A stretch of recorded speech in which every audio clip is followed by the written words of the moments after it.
y estábamos explorando la ruta y nos habíamos acampado, estábamos cenando, el grupo estaba con dos americanos, un biólogo, el que habla y el equipo de soporte, y de repente escuchamos habrán sido unos 20 caballos rodear la carpa, salimos de la carpa donde estábamos cenando y nos encontramos con unos 20 campesinos montados a caballo, algunos armados,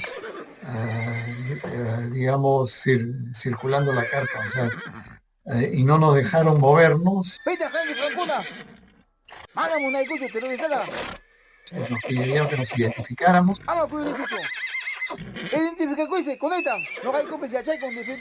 y pensaron que éramos senderistas, que estábamos incursionando en su comunidad y que los íbamos a atacar al día siguiente. Y bueno, después de en quechua, el arriero que teníamos nos tranquilizó y todo acabó en paz. Pero eso fue un incidente que siempre me acuerdo, y que fue de esa época de nuestra historia que nosotros hemos atravesado, que es toda la época de sendero, donde muchas de las rutas que operábamos se empezaron a cerrar. Por ejemplo, la ruta de la Guayguas en la zona del departamento, en la provincia de Cajatambo, que unía con Pasco, Cerro de Pasco, es corredor de narcotráfico y senderismo que había en esa época, que inclusive expusimos un grupo suizo que venía por ahí, los apuntaron, los amenazaron y casi matan al guía.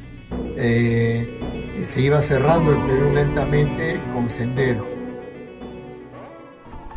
Y Perú cuenta con espacios naturales óptimos para realizar turismo de aventura. Los equipos y el personal adecuado. Un país con aventura segura.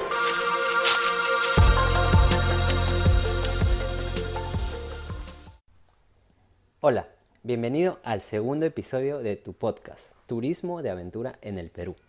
Mi nombre es Aldo Saavedra Romero y soy tu líder de aventura a través de este viaje al aire libre donde descubriremos el turismo de aventura en el país.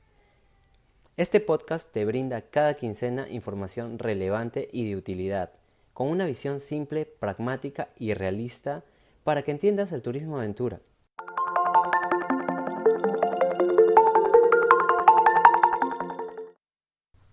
En el episodio de hoy escucharemos la historia y desarrollo del turismo de aventura a través de la experiencia de 3 apasionados, persistentes y muy experimentados profesionales. Alfredo Ferreiros, fundador de la operadora más galardonada del Perú, Explorandes desde 1975. Wally Valderrama, desde los fines de los 70 involucrado al canotaje, montañismo y otros deportes, desarrollando eventos como la Semana del Andinismo en Huaraz y fundador de Aldea, Asociación Latinoamericana de Deportes de Aventura. Y Francisco Basili, guía oficial de turismo, pionero en el desarrollo de carreras de aventura y trail running con Perú 8000 y uno de los representantes y líderes del desarrollo del turismo de aventura y su profesionalización en el Perú en los últimos años. Acompáñame.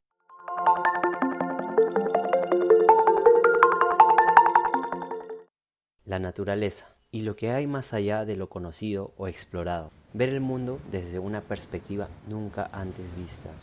Entender la naturaleza de una forma diferente y el deseo de reto personal, de logro o autorrealización han sido motivadores personales de muchos exploradores, montañistas, alpinistas, andinistas, entre otros aventureros.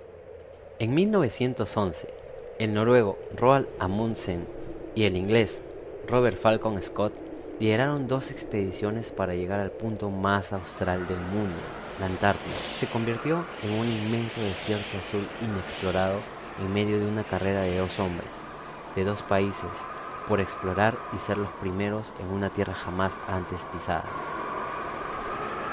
Desde 1945, después de terminada la Segunda Guerra Mundial y haciendo usos de equipamientos militares, exploradores empezaron a hacer expediciones a montañas por rutas nunca antes realizadas, haciendo uso de mapas, brújulas, botas de cuero, carpas y equipamiento pesado, pero efectivo, para lidiar con las condiciones ambientales que la naturaleza les ofrecía.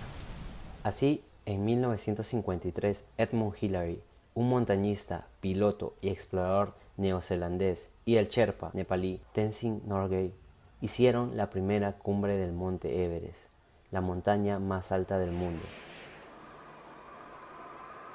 El hombre había llegado al fin a la cima del mundo. Asimismo, en el Perú se empezaron a explorar sus cordilleras, montañas y picos nevados por expediciones extranjeras para hacer montañismo o, en el caso de los Andes, andinismo. Exploradores, expediciones extranjeras y montañistas peruanos empezaron a influenciar el turismo de aventura como lo conocemos ahora.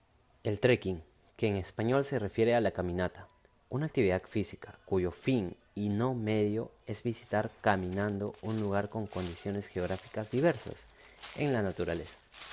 Puede incluir ascensos o descensos, por senderos y rutas señalizadas o no, y sin el uso de técnicas o equipos de alta montaña o escalada. Imagina planear una ruta de caminata que te lleve a pie desde Arequipa a Tacna.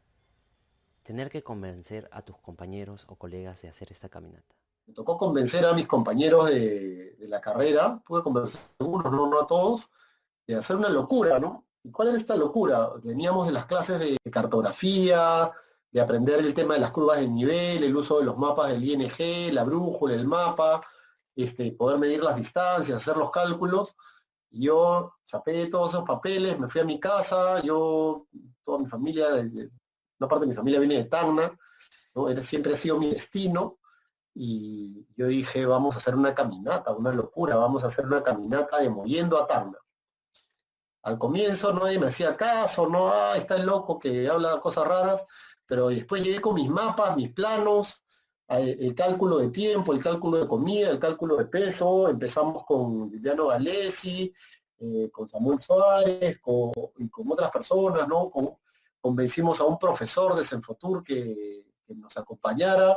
En esa época nuestro director era Luis Lumbreras, el director de Senfotur, que nos tenía bastante fe, la verdad. El profesor Villegas también, los convencimos y así fue que nos fuimos caminando en una caminata, digamos, de coastering, ¿no? Muy costera, desde Mollendo hasta Tacna, ¿no? Hicimos el cruce del río Tambo, ¿no? Tenemos por ahí una foto muy antigua con el agua un poco casi hasta la altura del pecho, cruzando con las mochilas cargadas. Alucinante, porque en esa época teníamos un celular en el grupo, ¿no? No eran como los de ahora, eran de los antiguos, de los anchitos, pero la batería duraba un montón, entonces la prendíamos. Fueron más o menos 7 días o 6 días de esta expedición, y prendíamos una vez al día el celular para informar a Lima que estábamos bien, ¿no? Que habíamos avanzado. Y bueno, lo que es una caminata de esta cantidad de tiempo, ¿no? Y entonces entraban las dudas. Oye, Pancho, ¿has calculado bien? ¿Vamos a llegar a un sitio donde va a haber agua? Oh, sí, yo les decía, el mapa, la curva de nivel, nos dice que nos faltan caminar 3 horas, pero, ¿no? En esa época uno con su reloj, su brújula, ¿no? Su compás, sacaba el cálculo y decía, bueno, ya más o menos a una velocidad promedio de 3.5 kilómetros por hora por el peso, llegábamos, ¿no? Dato curioso, caminábamos con una caja de agua de 20 litros, ahora todos las pueden ver, la cortamos y sacamos la bolsa de agua que hay adentro y la rotábamos en una mochila, ¿no? Y cuando llegábamos a un punto de agua la volvíamos a llenar. Entonces alguien iba cargando 20 litros de agua, otro iba cargando la comida. Un viaje de nunca olvidarse, un viaje de expedición, ¿no? Además una sensación de llegar a Tacna caminando, pues que es alucinante. En el reglamento de la Ley General del Guía de Turismo se hace énfasis que la caminata se hace como fin por la motivación de caminar y no como un medio para realizar alguna otra actividad. Esto en un entorno natural, no urbano, en espacios abiertos, por lo que esta actividad deberá ser operada con ciertas condiciones de seguridad por los proveedores de servicios turísticos. El hecho de ser la primera empresa en el Perú de ofrecer el turismo de aventura en forma profesional, digamos, con los estándares altos. Yo tuve la suerte que uno de mis primeros clientes, una empresa americana, me invitó a Nepal y estuve 40 días allá aprendiendo cómo funcionaba en Nepal la prestación del servicio.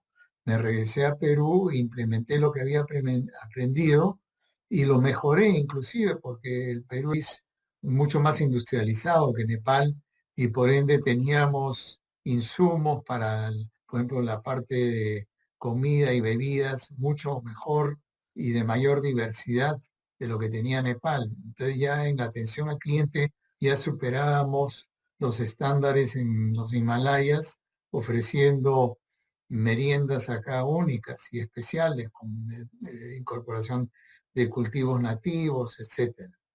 Entonces, como primero, nosotros también tuvimos acceso a las primeras empresas extranjeras que venían acá a operar los trekkings. Y como tal nos hicimos conocidos por nuestra innovación, por el hecho de haber descubierto muchas rutas nuevas y haberlas desarrollado con la descripción en detalle, con alturas, con todos los insumos necesarios para que los clientes vengan seguros, llevando oxígeno, llevando equipos de comunicación. En aquel entonces no había teléfonos satelitales, llevábamos una radio de circuito corto y teníamos baterías de carros que llevábamos con postes de aluminio, donde establecíamos las antenas para comunicarnos con la oficina de Cusco todos los días y darle seguridad al pasajero que su itinerario estaba siendo cumplido y a la matriz que los mandaba, ¿no? La empresa que los mandaba, que eran nuestros socios. Entonces siempre hemos tenido un trabajo cercano con nuestros socios. Es más, nosotros a las empresas que son, digamos, clientes nuestros, los vemos más como socios que como clientes y los tratamos como tal. Hacemos joint ventures con ellos. Entonces tenemos un reconocimiento de haber forjado, digamos, muchas de estas rutas que hoy en día son muy populares y hay ese reconocimiento y conocimiento internacional hacia nuestra marca por haber estado ya 45 años activos promoviendo el turismo responsable. Bueno, lo que hoy en día se conoce como turismo responsable ya fue desde un inicio nuestra filosofía de negocio. Y es así como en el 2004 nos enteramos de un programa de subsidiado que había del gobierno para empresas líderes certificarnos en ISO 14000, que es una certificación de calidad ambiental.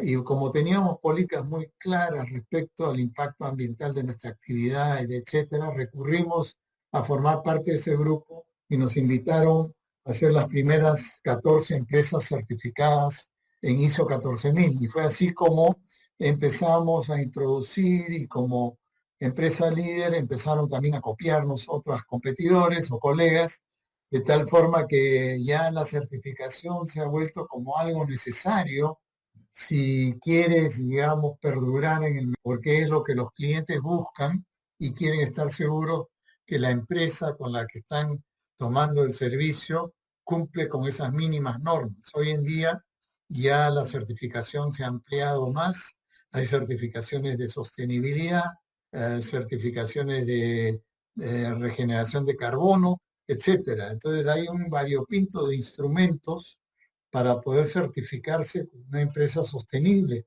Y vale decir que eso es uno de los anhelos de APTAI en el sentido de que tenemos un acuerdo en asamblea tomado de que hasta el año, fines del año que viene, o sea, para coincidir con el bicentenario, todos los socios de APTAI deben de contar con algún tipo de certificación.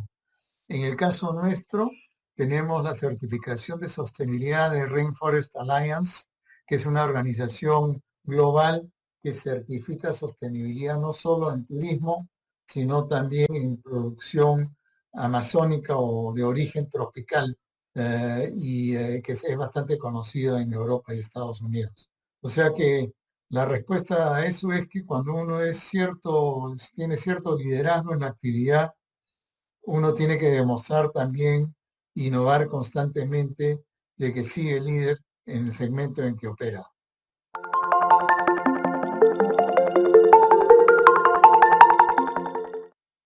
Los inicios del turismo de aventura en el Perú se vieron limitados ante la situación política y social de fines de los 60, con un golpe de Estado y gobierno nacionalista de Juan Velasco Alvarado, quien en 1969 dispuso una reforma agraria en todo el país, entre otras medidas nacionalistas del gobierno revolucionario, que empezaron el cierre del país con el extranjero. Ex hacendados que habían migrado de regreso a la ciudad porque les habían quitado sus haciendas, entonces había bastante desconcierto respecto al futuro del país y hacia dónde caminábamos. En esa época solo visitaban alrededor de 150.000 turistas el Cusco, o sea, todavía era incipiente, y es más, que los colegas que tenía en el negocio de agencias de viajes y turismo receptivo, me decían que estaba loco, que cómo pensaba que iban a venir turistas a caminar por los cerros y además pagar por ello,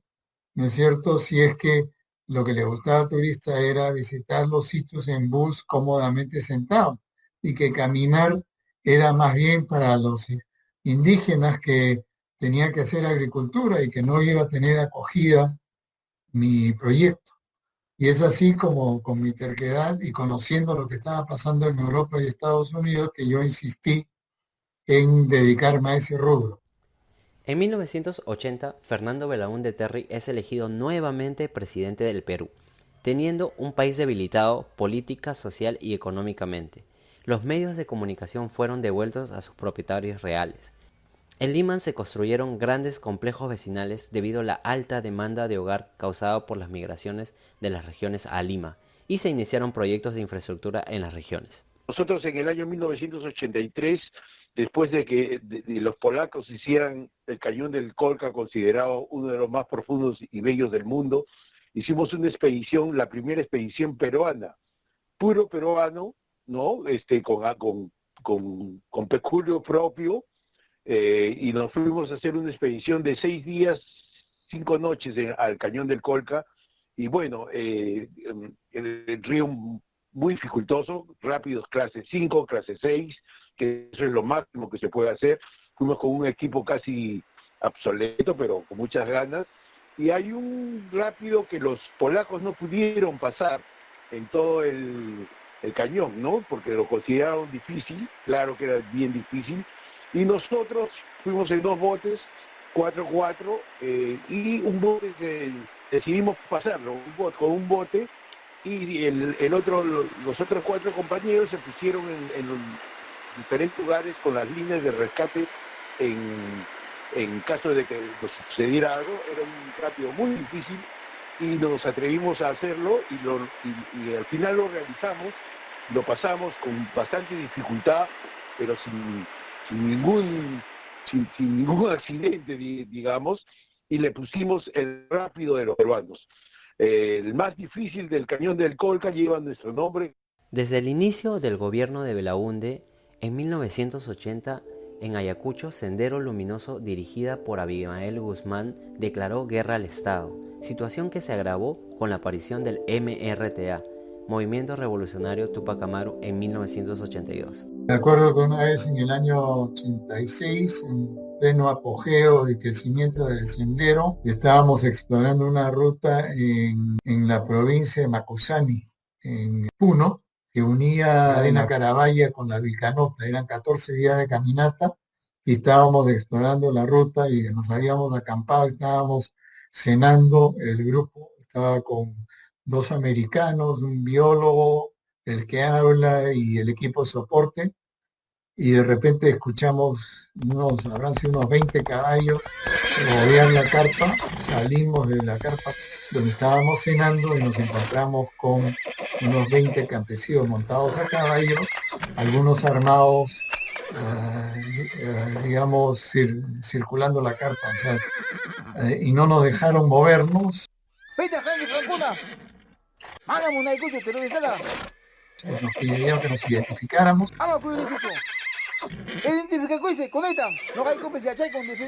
Y pensaron que éramos senderistas, que estábamos incursionando en su comunidad y que los íbamos a atacar al día siguiente. Y bueno, después de en quechua, el arriero que teníamos nos tranquilizó y todo acabó en paces. Pero eso fue un incidente que siempre me acuerdo, y que fue de esa época de nuestra historia que nosotros hemos atravesado, que es toda la época de sendero, donde muchas de las rutas que operábamos se empezaron a cerrar.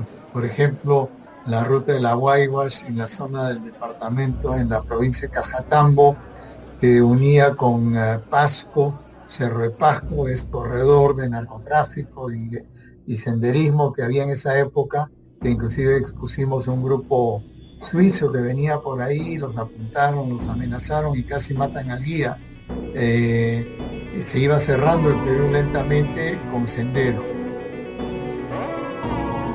El terrorismo y el conflicto armado interno del Perú causaron la crisis social y económica vivida durante el segundo gobierno de Belaúnde, que duró hasta el gobierno de Fujimori y terminó cerca de los 2000, con el atentado terrorista a la casa del embajador japonés en el Perú en 1997. Desde los 80s, el Perú tuvo un retraso en el desarrollo de los deportes, actividades y servicios organizados de aventura. En el Perú el tema del turismo aventura, dentro del cual está el deporte aventura, viene creciendo a raíz del 20% anual, sin parar desde el año 2005, ¿no? Entonces es un mercado que ha estado dormido en toda la época del terrorismo y que recién estamos empezando a recuperar. Podríamos decir que tenemos 20 años de retraso y que de esos 20 años ya hemos recuperado 5, ¿no? Nos falta recuperar como 15 más, entonces la proyección de crecimiento no tiene casi límite por el momento, ¿no? El desarrollo de las actividades de turismo de aventura requiere de equipamiento. Actividades y deportes como la caminata o trekking, canotaje o whitewater rafting y bicicleta de montaña o mountain biking se desarrollaron entre los 70s y 80s. La experiencia de pioneros en el turismo de aventura ilustra esos tiempos y el acceso a esos equipamientos. Bueno, físicamente estábamos preparados y los equipos, como te comenté, lo conseguíamos de segunda mano. Algunas veces alguna persona que viajaba al extranjero les encargábamos que nos traigan tal o cual cosa básica y realmente éramos todo ese grupo era bastante intrépido porque hemos hecho muchas cosas sin los equipos necesarios, solo con los básicos, porque traerlos era difícil, sobre todo en la época de los 80, de los 90, era bastante difícil traer todo este equipo, ya que, como te digo, se era en el extranjero, pero igual los conseguíamos de alguna forma, o los hacíamos en el Perú a mano, y muchas cosas al respecto, pues estábamos, en el Perú somos muy artesanos, entonces encargábamos, hacíamos imitaciones de lo que veíamos con el material que encontrábamos, y nos arreglábamos como sea para hacer las expediciones, ¿no? Yo diría que en los 80 empezaron a salir nuevos equipos, nuevos diseños. Por ejemplo, justo se había lanzado a fines de los 70 la bicicleta de montaña de aluminio y de marco más ligero, con diferentes modelos, de acuerdo a la dificultad de la ruta, las inclinaciones. Y lo mismo con las carpas, ¿no? Salieron otros materiales, salió el Thermarest, por ejemplo, que era con aire. Antes eran esponjas plegables, mucho más duras. Entonces fueron variando los equipos y la gama de artículos disponibles. Y en el caso, por ejemplo, del canotaje, que se usaba, eso venía de la Segunda Guerra Mundial, se usaban balsas de neopreno con jeve y articulados por polietileno y diferentes mixturas desarrollados por la industria militar en la Segunda Guerra Mundial. Muchas de estas embarcaciones empezaron a ser aplicadas al canotaje en ríos y claro, los primeros modelos de remos y salvavidas eran un poco menos sofisticados y con el tiempo y los nuevos materiales que salían básicamente artificiales, como la cordura y materiales que se usan en las fundas de las carpas, en los flies, para impermeabilizar las carpas. Todo eso fueron desarrollándose por la industria que se fue creando con las marcas que hoy en día conocemos y que consigues en el mercado peruano. North Face, Sierra Designs, etcétera, que fueron desarrollando telas especiales, ligeras, materiales de soporte como son los palos de carpa de aluminio y con una serie de aditamentos que fueron sofisticándose cada vez más, ¿no? Y eso fue dándose, digamos, a lo largo de los 80s y los 90s.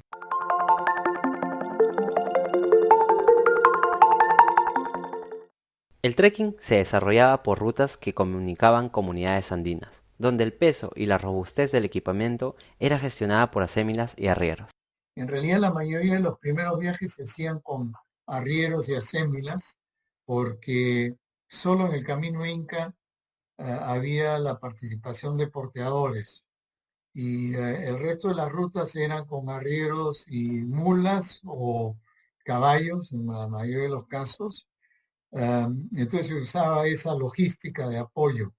Y la planificación efectivamente era usando mapas del IGN que se producían acá en Lima, el Instituto Geográfico Militar, y con esas herramientas no eran precisas, la topografía no era exacta, los nombres de los lugares tampoco reflejaban la realidad.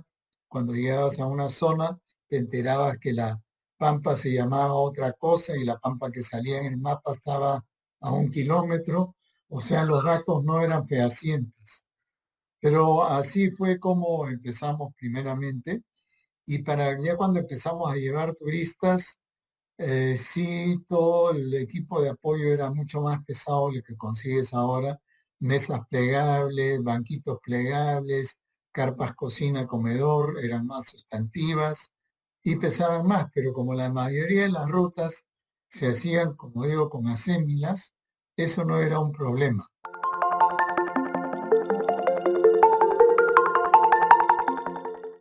Nosotros empezamos a fomentarlo y a promoverlo en algún momento haciendo festivales, ya que la juventud no tenía conocimiento ni las autoridades. El turismo de aventura no estaba considerado en el ministerio, más bien decían que los que practicaban este tipo de actividades eran medio hippies, ¿no? Entonces, la juventud, para ir interesando a la juventud, nosotros empezamos a hacer festivales, como el Festival del Andinismo, que fue uno de las principales actividades que dieron a conocer estas disciplinas deportivas, donde combinábamos música, actividades deportivas y al final siempre música para atraer a los jóvenes y se puedan interesar en estas actividades, ya que no eran conocidas. Para eso invitábamos a la prensa, tanto escrita, televisiva, de revistas, de todos los medios de comunicación de la época, para que vayan comentando y sacaban sus reportajes y en el transcurso de los años fue aumentando el flujo de los jóvenes y el interés hacia estas actividades deportivas. Estos deportes extremos no eran conocidos, así que se desarrollaron otras estrategias para popularizar los deportes de aventura, como lo fueron los eventos y festivales deportivos. Y como estas actividades eran nuevas, no eran conocidas, por ejemplo, nadie sabía que en el Pastoruri se podía hacer esquí y snowboard. Nosotros hemos hecho durante muchos años campeonatos de esquí y snowboard en la pista más alta del mundo. Tuvo la oportunidad de venir la campeona mundial de esquí a esquiar a la Pastoruri solamente por el gusto de esquiar en la pista más alta del mundo, ¿no? Y llevamos televisión, como te comento, todo tipo de prensa para que divulgue estas actividades. Los eventos fueron una gran ayuda para divulgar, para difundir con ayuda de la prensa. Haremos una breve pausa. Te prometo que será breve.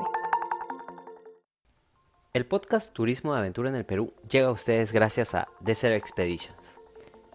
Desert Expeditions es una empresa social y operadora de turismo de aventura comprometida con la conservación de ecosistemas de desiertos costeros a través del turismo. La empresa lidera proyectos de responsabilidad social en Ancón a través de sinergias con CERNAM, la Municipalidad de Ancón y la Academia, articulando lo mejor del deporte, la recreación y el turismo de aventura. Síguenos en todas las redes sociales para que conozcas nuestro trabajo y nuestras propuestas para el turismo de aventura. Esto fue breve. Siempre cumplo mis promesas. Desde la segunda década de los 2000 existe un mayor acceso y desarrollo deportivo y turístico debido al Internet y a la globalización. Era más complicado que ahora porque había menos acceso a los recursos, ¿no? Hoy día uno puede comprar casi cualquier equipo de casi cualquiera de las modalidades de turismo de aventura y tenerlo aquí muy rápido, todo el tema de baños químicos, el tema de todo el equipo para hacer largas estancias, el tema de carpas, arneses o lo que fuera. Antes todo había que importarlo. Y entonces era muy complicado, los tiempos eran muy largos, ¿no? Pero ahora no, ahora es bastante más fácil, ¿no? Entonces, ¿nosotros qué teníamos que hacer? Teníamos que ver que algún amigo o alguien nos lo compre afuera, nos los traiga y empezar a probar, organizar. Los tiempos eran más largos, ¿no? Habían algunas, podríamos llamarle ventajas, y era que había menos público. Pero lo que en ese momento podía ser una ventaja, porque no teníamos la capacidad operativa, también era una desventaja, porque muchos no pudieron aguantar la velocidad de crecimiento, ¿no? Hay que acordarnos que a inicios del 2000 teníamos entre 800 y 1 millón de turistas, ¿no? Entre 800.000 y 1 millón de turistas, y cuando empezó esta pandemia teníamos 4 millones, o sea, en 20 años hemos crecido, ¿no? Exponencialmente, ¿no? Entonces ese crecimiento al comienzo fue duro, ¿no? Al comienzo del 2000, y más duro para los que venían de más atrás, ¿no? Que aguantaron las épocas duras del terrorismo, donde había muchos problemas. Nosotros ya no tuvimos tantos problemas en temas de seguridad, ¿no? Pero los problemas eran otros. A veces llegábamos a alguna comunidad y la gente no tenía idea de qué era este grupo de locos que venía haciendo cosas, que traía un montón de cosas raras con los gringos, ¿no? Que aparecían ahí, había mucha desconfianza. Y bueno, el turismo de aventura tiene la capacidad de ser un responsable, que además deja recursos en lugares a los que va, porque compra mucho servicio local, ¿no? Entonces fue bien visto y así ha ido creciendo, ¿no?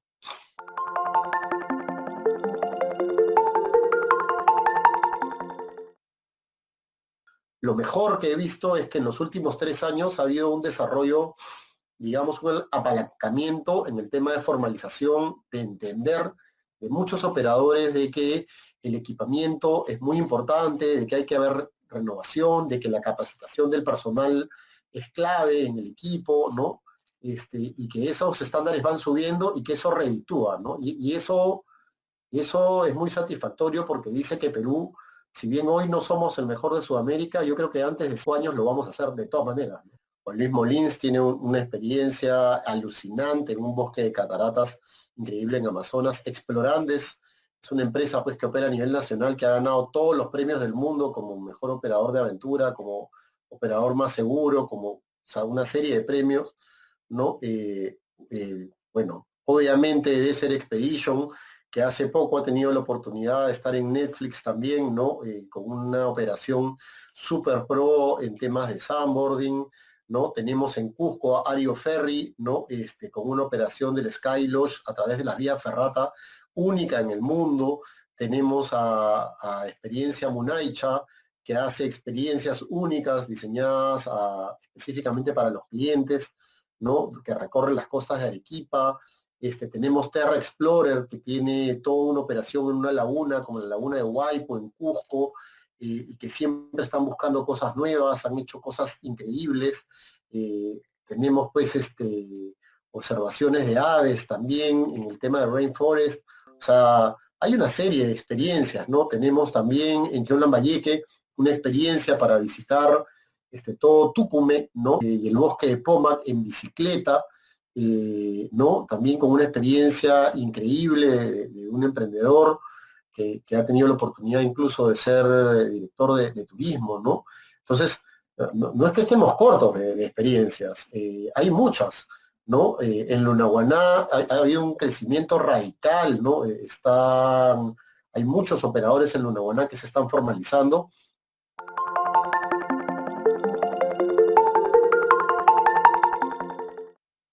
Desarrollar la aventura no ha sido fácil para los emprendedores apasionados y promotores de estas actividades especializadas, pero sin embargo, el esfuerzo ha sumado en lo que ahora conocemos como turismo de aventura.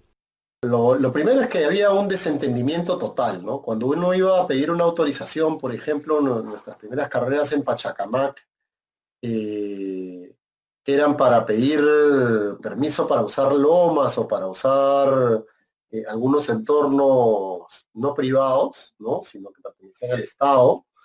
La gente no entendía qué íbamos a hacer, decían, no, qué miedo, puede haber mucho riesgo, y si alguien se cae, ¿culpa de quién va a ser? Y las áreas naturales protegidas no sabían si ellos podían permitir o no permitir el turismo de aventura en algunos de los casos, eran un poco reacios. y bueno, fue un trabajo también al comienzo, ¿no? Después ya empezaron a llegar carreras. En nuestra primera carrera, allá por el 2008, o 2007 o 2008 de trail running, ¿no? Que era esto de correr en las montañas, tuvimos 30 participantes, ¿no? Y 5 años después o 4 años después teníamos 1000 participantes, que era el cupo total, ¿no? Ahí se puede ver el crecimiento. Pero estas carreras al comienzo tenían muchos problemas para poder sacar los permisos, muchos problemas con las comunidades locales que no sabían si esta gente iba a comprar o no comprar cosas. Después al contrario, se daban cuenta que la gente llegaba, consumía, no contaminaba, todo se dejaba limpio, igual que antes o mejor que antes del evento, y entonces fue habiendo un buen entorno. Lo mismo con la reserva, ¿no? Nunca hemos tenido un problema, tanto así en Perú. 8000 ha tenido, en forma continua, ha tenido un convenio con el CERNAM que ya tiene casi 14 años, ¿no? Para el desarrollo del turismo de aventura y sus competencias, ¿no?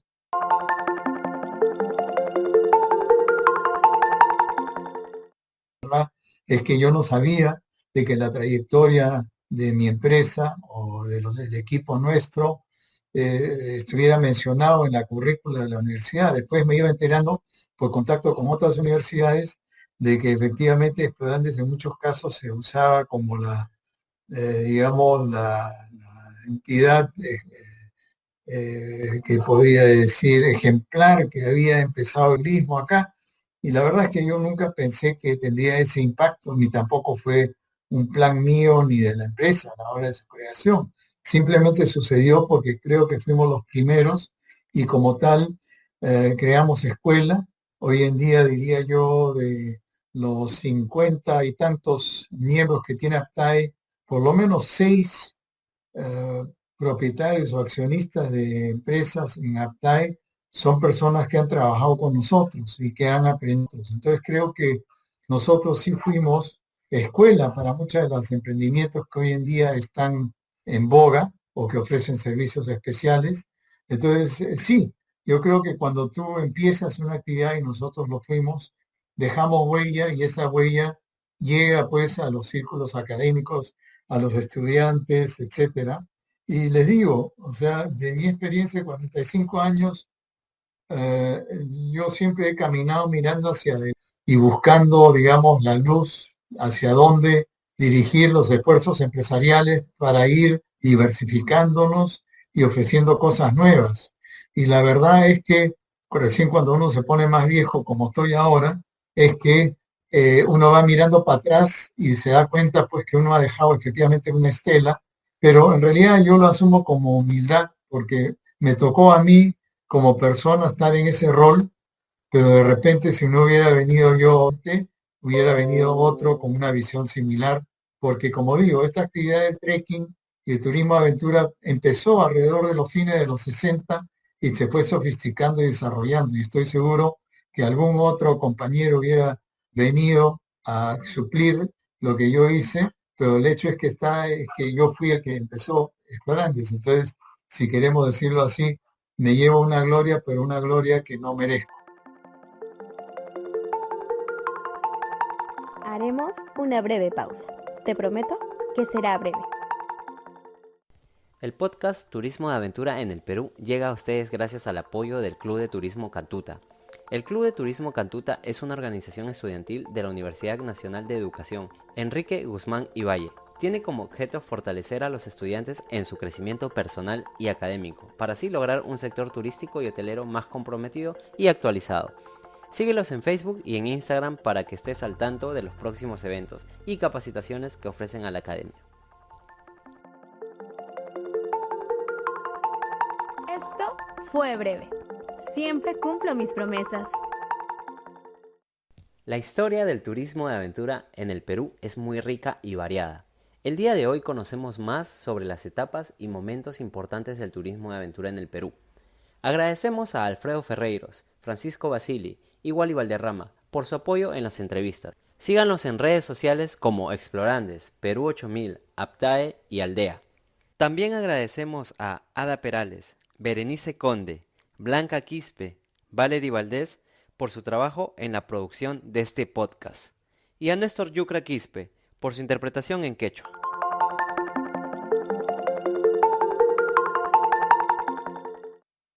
Los invitamos a escuchar y leer este podcast en nuestro blog www.desertexpeditions.com.p. También escúchanos en Spotify, Google Podcast, iPodcast, YouTube o Facebook y descarga el episodio para que lo lleves a donde vayas.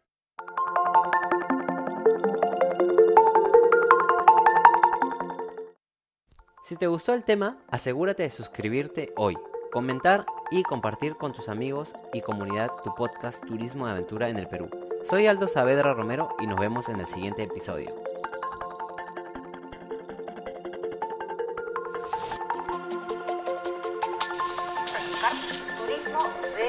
La gestión de riesgos. Un país con aventura segura.